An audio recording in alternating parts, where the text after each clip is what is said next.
इफ्सियों की किताब उसका 5वां बाब, हमने 19वीं आयत तक खुदा का कलाम पढ़ा था, 20वीं आयत तक पढ़ा था। आज हम 21वीं आयत से खुदा का कलाम पढ़ेंगे।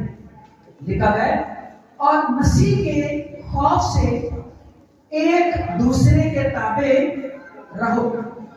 बाइबल किस किस के पास मौजूद है? इसको जरूर निकालें। मेरा नाम लाना, मैं ही पढ़ना पड़ा। फिर का है, बीवियों अपने शोहरों की ऐसी ताबे रहो जैसे खुदावंद की, क्योंकि शोहर बीवी का सर है, जैसे कि मसीह कलीसिया का सर है और वो खुद बदन का बचाने वाला है। लेकिन जैसे कलीसिया मसीह के ताबे है, वैसे ही बीवियां भी हर बात में अपने शोहरों के ताबे हों। ऐ शोहरों, अपनी बीवियों से मोहब्बत रखो, जैसे मसीह ने भी कलीसिया से मोहब्बत करके अपने आप को उसके वास्ते मौत के हवाला कर दिया, ताकि उसको कलाम के साथ पानी से गुस्ल देकर और साफ करके मुकद्दस बनाए और ऐसी जलाल वाली कलीसिया बनाकर अपने पास हाजिर करे, जिसके बदन में दाग या छुरी या कोई और ऐसी चीज ना हो, बल्कि पाक और बेऐब हो। इसी तरह शोहरों को लाजिम है कि अपनी बीवियों से अपने बदन की मानी मोहब्बत रखें। जो अपनी बीवी से मोहब्बत करता है वो अपने आप से मोहब्बत करता है, क्योंकि कभी किसी ने अपने जिस्म से दुश्मनी नहीं की, बल्कि उसको पालता और परवरिश करता है, जैसे कि मसीह कलीसिया को, इसलिए कि हम उसके बदन के उस हैं। इसी सबब से आदमी बाप से और मां से जुदा होकर अपनी बीवी के साथ रहेगा और वो दोनों एक जिस्म होंगे। ये भेद तो बड़ा है, लेकिन मैं मसीह और कलीसिया की बाबत कहता हूँ। बहरहाल तुम में से भी हर एक अपनी बीवी से अपनी मानी मोहब्बत रखे, और बीवी इस बात का ख्याल रखे कि अपने शौहर से डरती रहे। उनको हो गया तो सामने आया एंड में बताऊंगा ये डरना भी क्या है। मैं बात करना चाहता हूं खुशहाल खानदान के बारे में। ये टेक्स्ट जो आपने पढ़ा है, ये नसीहत है मियां बीवी की, और ये अक्सर बात ये कलाम उस वक्त सुनाया जाता है जब बड़ा ही शोर गुल होता है और रोला पड़ा होता है। पता कब? दसो निकाह दे जदों कोई सुनने वाला नहीं होता, ये उदों सुनाया जाता है। आज मैं चाहता हूं एक दफा फिर जिनके निकाह हो चुके हैं उनका निकाह पढ़ दिया जाए। एक बारी फिर इना गल्लां को याद किया जाए। अच्छा, मैं आपके साथ ये बात क्यों शेयर करना चाहता हूं? जब मैं दुआ करना ना आपके लिए कि खुदावंद कलीसिया खुशहाल हो, खुदावंद कलीसिया को बरकत दे, तो मैं आपको बताना चाहता हूँ कलीसिया उस वक्त खुशहाल होगी जब खानदान खुशहाल होगी। जब क्या होंगे? खानदान। तो इसलिए खुदा ने मेरे दिल में डाला कि पहले खानदान पर बात कर, फैमिली के ऊपर बात कीजिए, मियां बीवी की अंडरस्टैंडिंग के ऊपर बात कीजिए, एक दूसरे के इनके जो हकूक हैं उसके ऊपर बात कीजिए। ये नसीहत की गई। अब इससे पहले कि मैं बात करूं, मैं पहले आपको बताना चाहता हूं कलाम मुकद्दस में से इंसाल 18 बाब उसकी 22 की आयत में लिखा है, जिसको बीवी मिली उसने तोहफा पाया और उस पर खुदावंद का फजल हुआ। सबसे पहली तो बात हम आदम की तकलीफ के बारे में जानते हैं। सबसे बड़ी बात बताना चाहता हूं आपको कि जब खुदा मछलियों को बना रहा था तो खुदा किसको देख रहा था? समुद्र को देख रहा था। जब आसमान को देखा। जब खुदा ने जानवरों को बनाना था तो खुदा ने जंगलों को देखा। पौधों को बनाना था तो किसको देखा? मट्टी को देखा। और जब खुदा ने तुझे और मुझे बनाना था तो खुदा ने अपने आप को देखा। हालेलुया। यानी कि हम खास हैं, हम स्पेशल हैं। और ना सिर्फ देखा बल्कि कहा आओ हम अपनी शबीह की माने, यानी इंसान आप हम जमीन पर खुदा की क्या है?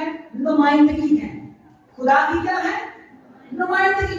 अब खुदा ने जब अब आप पैदाइश की किताब पढ़े, आदम को खुदा ने कितनी चीजें बनाई, लेकिन इख्तियार किसको बख्शा? आदम को बख्शा। बरकत किसको बख्शी? आदम को बख्शी।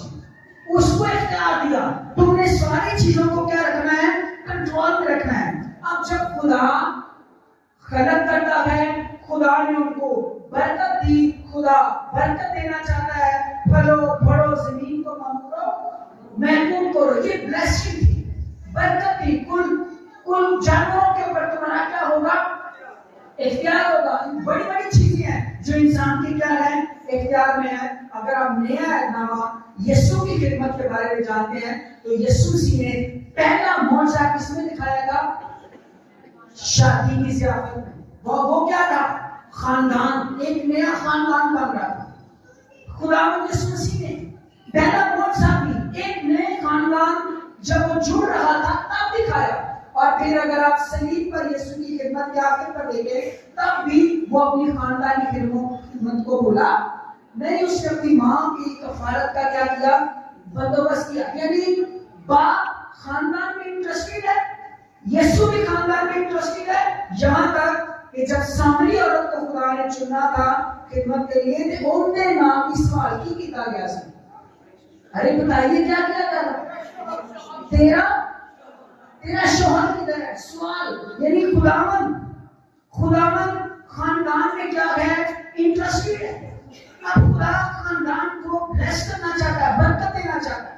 अब आदम अकेला था, उसको पहला तोहफा क्या मिला? उसकी बीवी मिली। और फिर उसके बाद दूसरा तोहफा इंसान को देता है औलाद। औलाद के बारे में भी लिखा है, औलाद खुदावन की तरफ से क्या है? मिरास। मिरास का मतलब क्या है? तोहफा, गिफ्ट। जब आपको अच्छा एक बात बताऊं, मैं अक्सर ये बात कहता हूं, आप अगर किसी को तोहफा दें, कभी दिया तो किसी ने, तो आप बाद में उसको वॉच आउट करते हैं, इसने मेरी तो मैंने इसको तोहफा दिया, ने तोहफे का हाल की कीता, इन्हें तोहफे का हाल की कीता। जे तोहफे का हाल ठीक होएगा, फिर तानू जिन्हें देता है वो खुश होके की करेगा? और तोहफे देगा। ते जे पहले तोहफे की तुसी मत मार देती। मेरी बात समझ नहीं समझे? पहले तोहफे का हाल बुरा रखा है ते अगले तोहफे भी तानू मिलने वाले हैं नहीं जे। तो सबसे पहली बात, पहले तोहफे की क्या करना? कदर करना। पहले तोहफे की टेक केयर करना। पहले तोहफे के बारे में यहाँ से आपका ध्यान जो है उसकी तरफ लगाना चाहता हूँ। पौलुस रसूल भी फर्स्ट गिफ्ट के बारे में, पहले तोहफे के बारे में क्या करता है? बातचीत करता है कि ये पहला तोहफा बना क्यों था? क्योंकि आदम अकेला न रहे। बना क्यों था? बनाया क्यों क्या था? क्योंकि ये आदम का क्या होगा? मददगार होगा, हेल्पर होगा, उसकी हेल्प करेगा। यानी कि काम सारे कितने सन? ऊंची सारे नहीं, सही दसिया कितने? आठ तो हो गई। काम सारे आदम ने सन ते हवा जेडी स्तुति की सी मददगार से। यानी कि भाई जितने जितने तेन मेरी लोड़ पेगी मैं तेरी की करूंगी? मदद करूंगी। अब यहाँ पर यकीन जाने बहुत दफा काम सारे मददगार को पकड़ाए होते हैं। खुद बंदा आप चुनी किस तरह लाकर चंबा टका के सुता हूं। मैं यकीन कीजिए, मैं ऐसे कई अच्छे बच्चों को जानता हूं जिनकी बीवियां मेहनत करती हैं, स्ट्रगल करती हैं, और ये जानवरों में किस्म पाई जाती है। हनी बी का पता है? और जिन्हें मर्द होते ना मक्खियां च वो छत्ते पे बैठे रहते हैं और वो कहलाते हैं नकट्टू। उनको नकट्टू कहते हैं। शहर की मक्खियों की दे रहा हूं साहब, वो नकट्टू होते हैं जो बैठे रहते हैं। और जो ये जो शहद चूसने आती है वो सारी की सारी फीमेल मक्खियां होती हैं, वो मेल मक्खियां नहीं होती, वो फीमेल मक्खियां होती हैं। और बहुत दफा लेकिन यहाँ पर खुदा जो है वो जिम्मेदारियों के बारे में भी बताता है।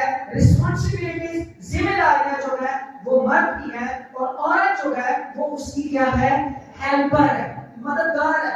वो बिजनेस में भी हो सकती है, घर के काम में भी हो सकती है और वो उसकी जिंदगी के तमाम हालात में भी उसकी मददगार हो सकती है। तो पहला मददगार, और जो है वो तेरी मददगार है।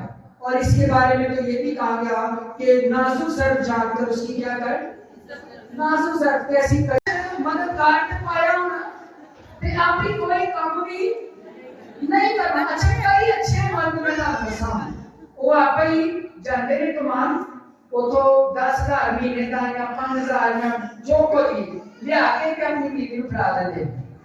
उस तो बाद वो घर का किराया, घर का बिल, घर के सारे मामला वो बिजली खप तप के जितो मर्जी लावे, जो मर्जी करे वो नहीं करना। भाई और ने दे दवा के बाद जो मेरे को पूरा महीना किराया भी मांग रहे हैं। ऐसे अच्छे बच्चे भी हैं, पाए जाते हैं जिनका ताल्लुक हमसे है, जो शायद यहाँ पर बैठे हैं। ये तमाम बात लोगों को मैं बताना चाहता हूँ को कि रिस्पॉन्सिबिलिटी तेरी तो बाबर करके हो रही है, क्योंकि जो काम बनाया गया तो उसके मुताबिक चल लिया। रिस्पॉन्सिबिलिटी तेरी, जिम्मेदारियां तेरी, जिम्मेदारी का तो अपनी बीवी है। एक करेगी तो काम होएगा, एक नहीं सारा कुछ कर। अरे नहीं, फिर खुदा यहाँ पर बताता है कि और मसीह के खौफ से तुमने एक दूसरे के क्या रहना है, ताबे रहना। अब हम मर्द साथ वो ये तो चाहते हैं कि बीवियां हमारे ताबे हो, बीवियां ताबे हो कि ऐसी बीवी के ताबे पूरी आयत पढ़ो। मर्द और औरत वो दोनों एक दूसरे के क्या हो, यानी वो भी अपनी गल मनने थे, वो भी अपनी गल मनने, तो एक दूसरे के ताबे हो। आपको पता है हमारे यहाँ खानदान बाबरकत की नहीं जानना चाहते हैं और जला सुनो, मेरी बीवी इतनी बेटी है, फिर खानदान बाबरकत क्यों नहीं, इसलिए एक दुल्हन का सारा ध्यान ब्याह तो बाद ही अपने अबू च, अपनी बड़ी भैन च, अपने भरा च, अपनी भतीजे च, अपने भतीजे च, इधर ते शौहर का सारा ध्यान इधर। मेरी बात समझ उनका इधर को उनका उधर को वो उधरों गल्ला सुनता रहता है। हुन मैं की करूं, हुन मैं की करूं, वो उधरों पार्टी नहीं करती एंड की कहूं तो सुन मैं की करूं। मैं अपनी बड़ी बहन को, अपनी बड़ी बहन को तू आया मेरे पास में भेजना फिर, मतलब ये घर को खराब करने वाले लोग होते हैं इधर उधर वाले। जब तेरी शादी हो गई है तो तेरा ध्यान तेरे शौहर में होना चाहिए, तेरा ध्यान तेरी बीवी में होना चाहिए, तेरा ध्यान तेरे न्यायों में होना चाहिए। मतलब जहां पर तू रह रहा है, फर्स्ट प्रायोरिटी तेरी बीवी है, फर्स्ट प्रायोरिटी तेरा शौहर है। जब तुम आपस में डिस्कशन कीजिए, कभी बात हो जाती है तो गुफ्तगू करो, गलबात करो, हथाना ना कर लेना। हथाने बारे एंड ते तानु गल दसांगा ताड़े नाल बड़ा एक काम होया, जुल्म होया जी। तानु पता ही होएगा पंजाब हुकूमत ने कल एक काम कीता है, की कीता है, की कीता मजलूमों, शौहर मजलूम है बेचारे। कानून पास हो गया है, हुकूमत ने कर दिया है मुलाज भाई अपनी बीवी को मार नहीं सकते, उसको छिड़क भी नहीं सकते। अच्छा मजे की बात को भी नहीं सकते है। देखो ये जानना भी सीखते हैं कूदना। मैं कहता हूँ चलो शायद कोई 2-4 होने जेड मीडियम कोडे कूदे हैं, बाकी ने तो मुस्लिम क्यों नहीं पूछो भाई क्लास में कहना। कई मजलूम हैं बेचारे तो खुद ही डरते रहते हैं, लेकिन उनके लिए जगह हुआ है जो अपने हाथों का इस्तेमाल अपनी बीवी के लिए करती है। तुम घूर भी नहीं सकते, वेख भी नहीं सकते और गुस्से ना जे कुछ कीता ते फिर पंजाब हुकूमत पीरा आएगी हमें चुक के लैके जाएगी ते जिन्हें तुसी लाइयां ने उन्हें तानू लाएगी। ये मरियम नवाज ने मौजूदा हुकूमत ने नून लीग के सपोर्टरों आपके हक में फैसला कर दिया है। हालेलुया हालेलुया, इसी तालियां बजाओ खुदावंद का। और ना ये भी देखना है कि खाली बीवी काम करती है या बंदा, जे बंदा लूर लूर फेरता रहता है सुता रहता है उनका हिसाब खराब होना चाहिए। हुकूमत अब आपको वॉच आउट करे, ठीक है? आओ गुलाम वापस बड़े खुश हो गए। ऐ बीवियों अपने शोहरों की ऐसे ताबे रहो जैसे, क्यों? क्योंकि शोहर बीवी का क्या है? अच्छा, सर होने की जो मतलब है ना, मैं आपको बताता हूँ, ये वो सर नहीं है सर जी खाली कह लेना। ये सर का मतलब है खानदान का लीडर जो है ना वो मर्द है। लीडर कौन है? ऊंची सारी ऊंची। जिन मर्दों ने अपने घरों में अपनी रिस्पॉन्सिबिलिटीज खत्म करके अपनी बीवी को सर बनाया है ना, मैंने ज्यादातर खानदान को, ज्यादातर 99% जो मेरे तजर्बे में है वो मैंने डूबते देखे, गिरते देखे, खत्म होते देखे। शेर कौन है? शेर औरत से उसी तरह बन सकती है जब उनका शोहर है दुनिया में चला जाता है। उस वक्त वो अपने, या वो दूर दराज किसी मुल्क में बैठा हुआ है, उस वक्त वो अपने घर की क्या है? सरबराह। लेकिन जब शोहर मेरे पास है तो सरबराह कौन है? शोहर। अच्छा, सरबराह होने की हैसियत से वो क्या करता है? वो पहल करता है, वो डिसीजन लेता है, जो फैसले करने हैं वो उसने करने हैं। अच्छा, एक और बात बता, ये शेर होना मतलब ये भी कि मैं तो अब गाड़ी चलाता हूँ, फर्ज करें डिसीजन मेकर है, ऐसे ही है जैसे आप गाड़ी के ड्राइवर हैं। आप गाड़ी के क्या हैं? मैं दसो गाड़ी के ड्राइवर के लिए थे, पूरा ड्राइवर ही सुताओ है, गाड़ी के गड्डी पहुंच गई। मेरी गाड़ी समझ किस किस को समझ है? ताड़ा ड्राइवर ही सुताओ है, ताड़े ड्राइवर को गड्डी चलानी आती ना होए, और गड्डी सामने ना आती होए, और पता ही ना है ना तेल पाना, पेट्रोल पाना, सारे में रोकना है, ब्रेक लाना, कितने रेस है, कितने बोगी, कितने काटर। अब बहुत सारे खानदान चल रहे हैं, कई स्टाफ पे खलोते हैं, ड्राइवर गड्डी चला रही नहीं आती। मेरी बात समझ रहे? कन्या ने कहीं मारी है क्योंकि गड्डी चला रही आती है। मेरी बात समझ रहे? कन्या ने गड्डी खराब करके ते बात करो, तुम कोई आवे धक्का लावे, कईयां ने आप बैठे स्टीयरिंग ते बीवी के अंदर धक्का लाइंदा, वो बीवी कभी स्ट्रगल कर रही होगी खानदान। मैंने बड़े ऐसे लोग देखे मेरे तजर्बे में। लेकिन मैं आपको बताना चाहता हूँ, शोहर शेर ये शेर हो या शेर नहीं होना चाहिए कि बस मेरा मैं शेर हां ते मैं शेर हां ते मैं बैठा ही रहां। ये एक है, इस सर का मतलब पता क्या है? इस सर का ये भी मतलब है कि शोहर जो है वो खानदान का नबी है, जिसके मुंह में खुदा का इल्हाम होता है। यानी तेरी नजर, फिर वापस गाड़ी पे आता हूं, जब ड्राइवर गाड़ी चला रहा होता है तो उसकी नजर किधर होती है? बिल्कुल गलत है। फिर गलत क्या है? ड्राइवर रात में सो किनिया खाम बिना है, चार खाम बिना है, किनिया खाम किथे किथे इधर नुई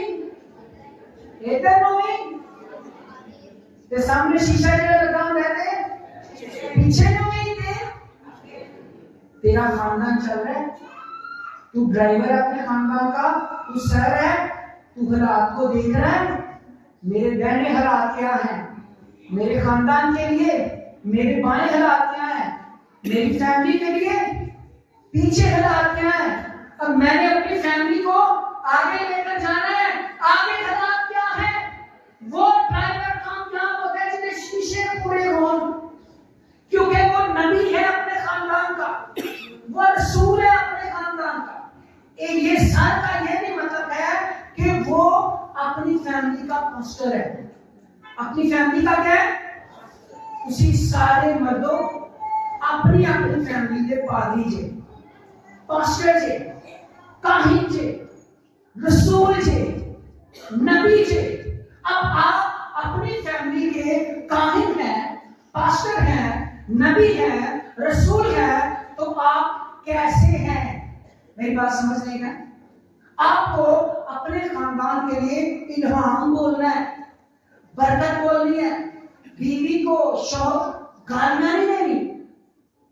यकीन कीजिए मैं ऐसे खानदानों को जानता हूं जिन्हें मियां बीवी की आपस च नहीं जिन्हें पालदी। एक बार तो मैं यकीन करो एक घर विजिट वास्ते गया, वो कोई 85 साल के बुजुर्ग सन लोग ने, कितने साल के, ते मेरे बच्चियां बेटियां आपस में लड़ पे ते शोहर कहता है इन्हें सारी उम्र मैनू समझी है नहीं, मैं और एंजॉय करना हंसना है, बाकी तू ही नहीं समझा, तू हाँ मैं नहीं समझा, मैं उसका आगे दे रही 85 साल की उम्र में उन्होंने इंतजार दी, 85 साल तक ये लाइफ है।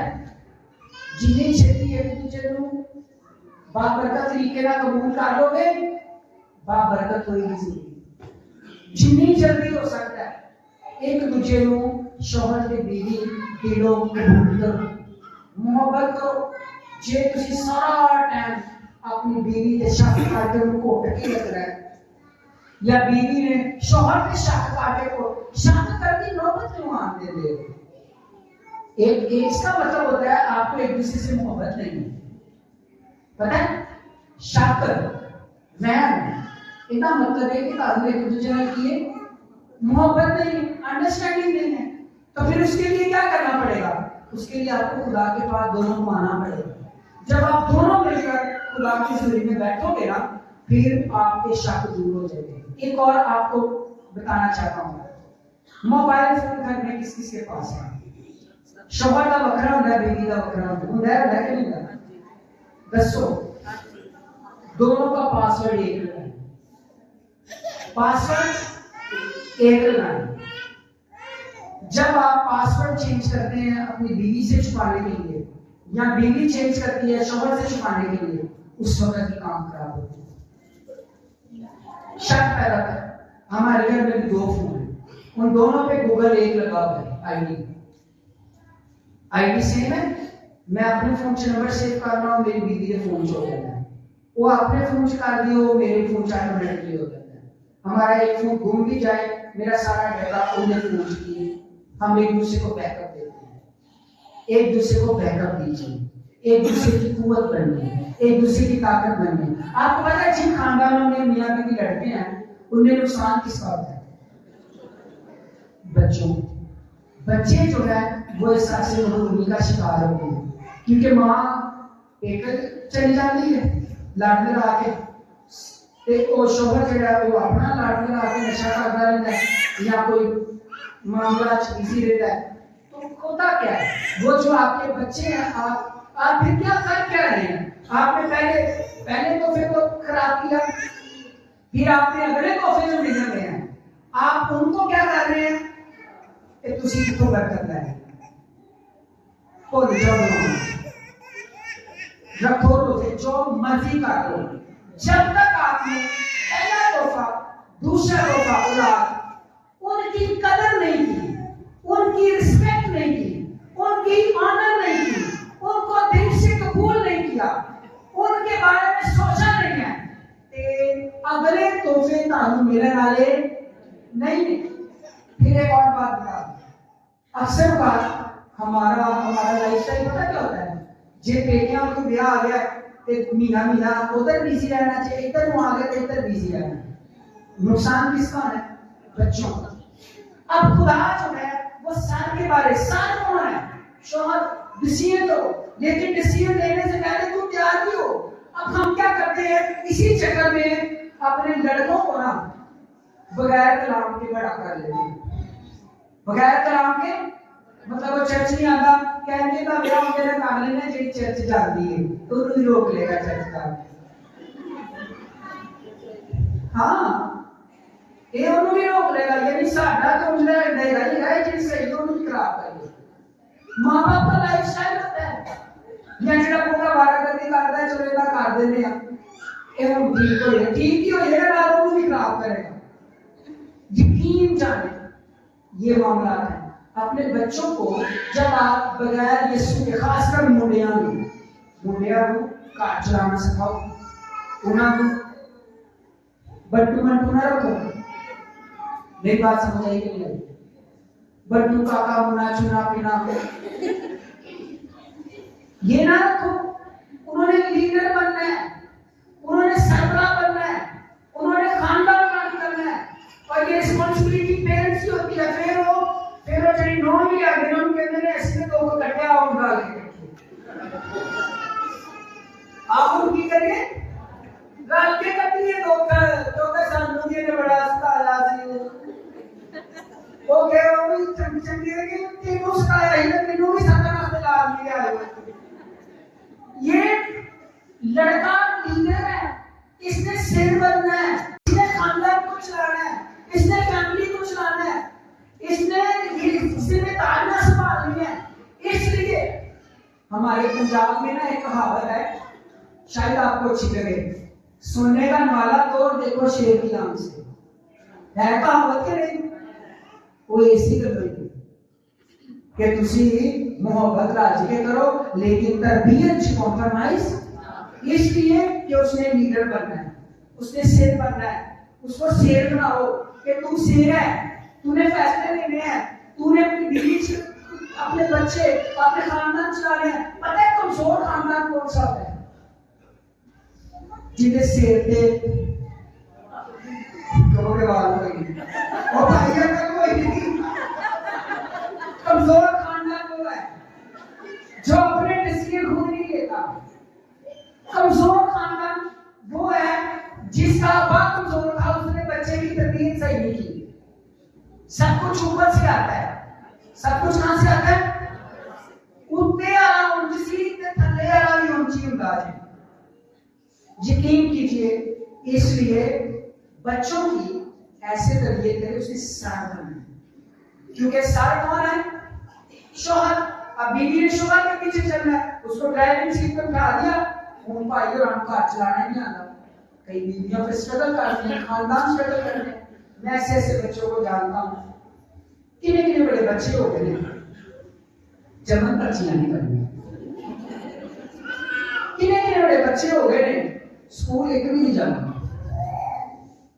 क्यों क्योंकि कभी नानके होते कभी लागे होते क्यों जब बेफाम पे आती है बात फिर हमारे पास आते हैं कुछ करो ऐसी भी तो कुछ करिए बच्चे ताड़े ठामा भी सब किसी को उन्होंने बिगाड़िया तो हम नहीं करिए या फिर कहते थे ऐसा दुआ कर दो ठीक हो जाए चर्च नहीं आता कार बड़ा दोबारा कर दी दोबारा कर दी अरे जब तू बाप है तू मां है बिगाड़ा किसने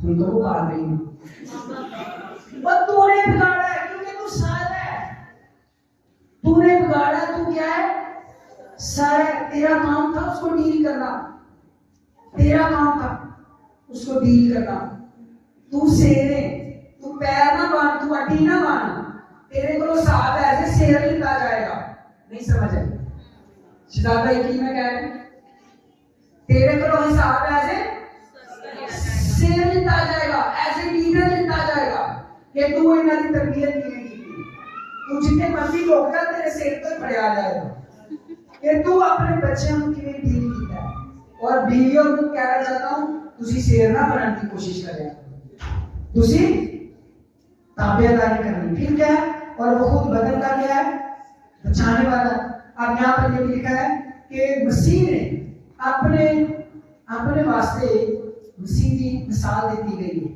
कि वो क्या है वो सारा कलीसिया का और कलीसिया जब वो क्या है वो उसकी दुल्हन है अब मसीह ने दुल्हन के लिए क्या किया मसीह ने दुल्हन के लिए अपनी जान दी अरे दसो नहीं कि तुसी जान कटे आना करो बल्कि उसकी जान मतलब दो जान मारो मेहनत करो मजदूरी करो जो कुछ मर्जी करो घर के फैसले तमाम मामलात में अपनी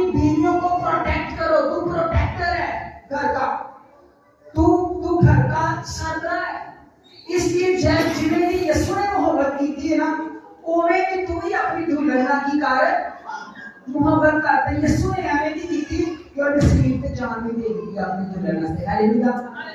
ये है मियां बीवी का रिश्ता कि तूने भी ऐसी ही अपनी बीवी के साथ क्या करनी है, मैं कहते हैं अपनी बीवी के साथ किधर ऊंची साथ मेरे भाई को ऊंची साथ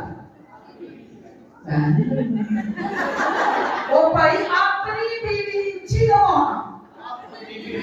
मेरी किसी की बीवी ना नहीं, अपनी बीवी से मोहब्बत रखनी है। अक्सर बात कई भाइयों को कई हांडियां पसंद आती हैं, अपनी बीवी के नुक्स काटते हैं, वो बड़ा जगह फांदी होती है। आप अपनी वाइफ को डिग्रेड कर रहे हो, अरे ना करो तो क्या है यार। शोहर सार है, बीवी का काम उसके साथ रहना, लेकिन दोनों का काम एक दूसरे की क्या करना है, ताबेदारी करना है, ताबेदारी में रहना है। फिर लिखा है बीवियों इस बात का ख्याल रखो कि अपने शोहर से डरती का ये मतलब नहीं है कि शोहर का आ रहा है तो किसी का होना शुरू कर देना। एक डरती का अंग्रेजी तर्जमा पढ़िया, यूनानी तर्जमा चेक कीजिए, उसका एक मतलब है रिस्पेक्ट, इज्जत करना। कि तुसी अपने शोहरा की करनी है, इज्जत करनी है। उर्दू वाले ने डाल दी है इज्जत करनी है। क्या करनी है? इज्जत। अब ये इज्जत क्या होता है? इज्जत एक बात ना, इज्जत ये भी होता है किसी भी कामयाबी के ताने अपने शोहर को नहीं देते। फलाना तेरा भरा है ना कामयाब है, या फलाना मेरा भरा है ना कामयाब है, तू ही नहीं है जिला अपने शोहर को ताने नहीं।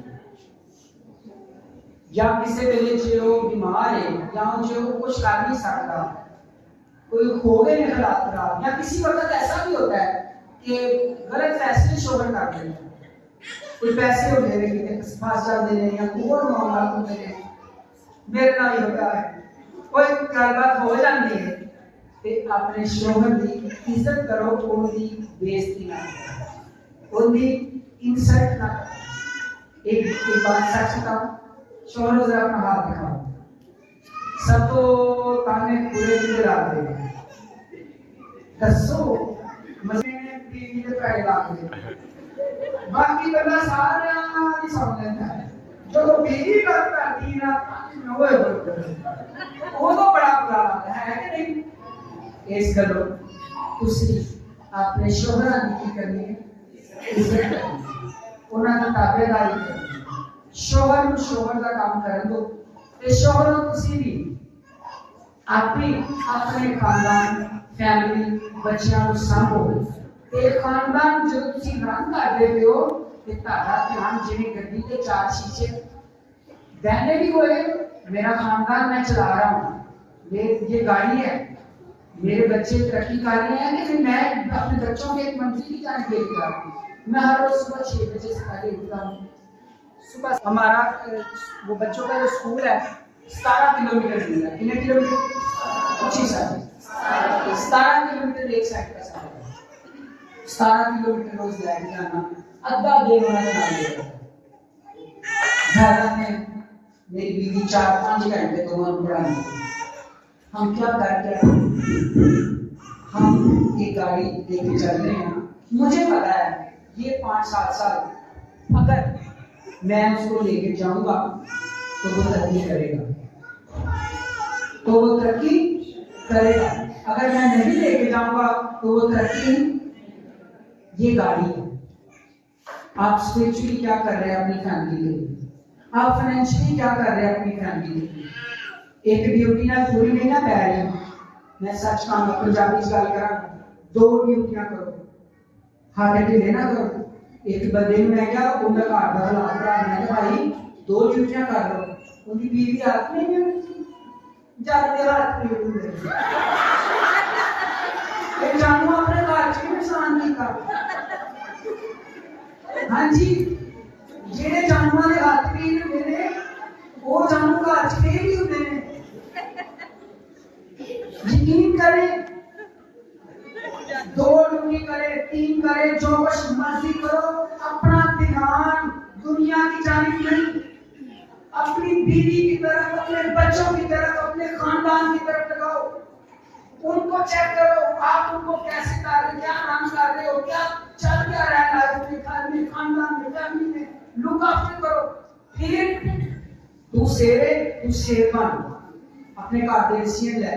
कभी कभी नहीं लगा मेरे काम, अकेले डिसीजन ना ले, गुफ्तगू कर, मिलकर बातचीत करें। मियां बीवी एक टीम होती है। एक क्या होती है, लिखा है ना, एक दो जो है वो एक से क्या बेहतर है। एक गिर जाता है तो दूसरा उसको क्या करता है, जो हो है यो कलाम। फिर या नास्ते जेड़े बेचारे तो आ रहे जुड़ जाओगे किसी किसी में। ये सारी बातें जिनकी शादियां नहीं हुई उन्होंने याद रखनी है, जो होएगी तो मैं इंजन की जिंदगी गुजारनी हूँ, ठीक है। और जिनकी हुई है वो आज ये कलाम आपने, अगर किसी की बीवी नहीं है तो यहाँ पर अपनी बीवी को सुनाए, शोहर नहीं है शोहर को सुनाए, आयत पढ़ो, हवाला पढ़ो। ये नसीहत है पौलुस रसूल की आपके लिए कि आप खुशहाल खानदान हो। आप कौन सा खानदान हो? ऊंची सा बरकत मिली से